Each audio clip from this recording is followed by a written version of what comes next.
શું તમે ક્યારેક એવા મંદિર વિશે સાંભળ્યું છે જ્યાં લોકો લગ્ન માટે ઘરેણાં અને વાસણો માતાજી પાસે ઉધાર માંગતા અને માતાજી સાક્ષાત આપતા?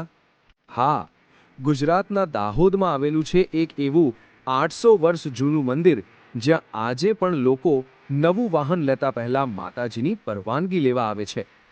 કોણ છે આ ખખાઈ માતા અને શું છે આ વાસણોનું રહસ્ય? ચાલો જાણીએ આજના વિડીયોમાં.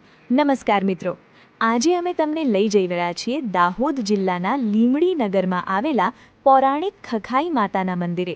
આ માત્ર મંદિર નથી, પણ હજારો શ્રદ્ધાળુઓની અતૂટ આસ્થાનું કેન્દ્ર છે. મંદિરનો ઇતિહાસ અને ગર્ભગૃહ.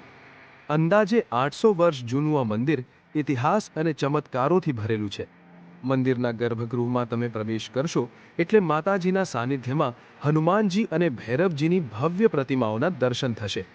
કહેવાય છે કે અહીં જે પણ શ્રદ્ધાળુ સાચા મનથી માનતા માને છે, ખખાઈ માતા એની જોડી ક્યારેય ખાલી રાખતા નથી. ચમત્કારિક લોકવાયકા, વાસણો અને ધનનો ઢગલો. મિત્રો, સૌથી ચોંકાવનારી વાત તો એ છે કે જૂના જમાનામાં જ્યારે ગામમાં કોઈ વ્યક્તિના ઘરે પ્રસંગ હોય ત્યારે લોકો માતાજીને કંકોત્રી આપતા અને દીવો પ્રગટાવીને પ્રાર્થના કરતા કે માતાજી, ઘરે પ્રસન્ન છે અને વાસણો કે પૈસાની સગવડ નથી. તમને વિશ્વાસ નહીં આવે, પણ બીજા દિવસે સવારે મંદિરમાંથી એમને જરૂરિયાત મુજબના વાસણો અને ધન મળી જતું.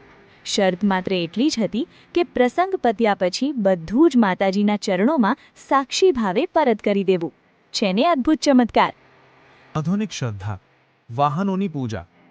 આજે પણ આ પરંપરા જીવંત છે, પણ થોડા અલગ સ્વરૂપે. અહીંના લોકોમાં એવી માન્યતા છે કે સાયકલથી લઈને લક્ઝરી કાર સુધી કોઈ પણ નવું વાહન ખરીદાય તો એનો પહેલો ચાંદલો અને નિશાન ખખાઈ માતાના મંદિરે જ થાય. માતાજીના આશીર્વાદ વગર અહીંના લોકો પોતાનું વાહન ક્યાંય બહાર નથી લઈ જતા. લોકો માને છે કે માતાજી એમના વાહનની રક્ષા કરે છે. તહેવારો અને ઉજવણી. નવા વર્ષના દિવસે તો અહીં નજારો જોવા જેવો હોય છે. હજારોની મેદની, ફટાકડાનો ગુંજારવ અને ભક્તોનો ઉત્સાહ. આખું લીમડી નગર જાણે ભક્તિના રંગે રંગાઈ જાય છે. તો મિત્રો, જો તમે પણ શ્રદ્ધામાં માનતા હો તો કોમેન્ટમાં એકવાર જય માતાજી અને જય ખખાઈ માતા જરૂર લખજો. અને જો તમે અહીં ગયા હો તો તમારો અનુભવ અમને જરૂર જણાવજો. આવા જ પૌરાણિક અને રહસ્યમય મંદિરો વિશે જાણવા માટે અમારી ચેનલને હમણાં જ સબસ્ક્રાઇબ કરો. ફરી મળીશું એક નવા વિડીયો સાથે.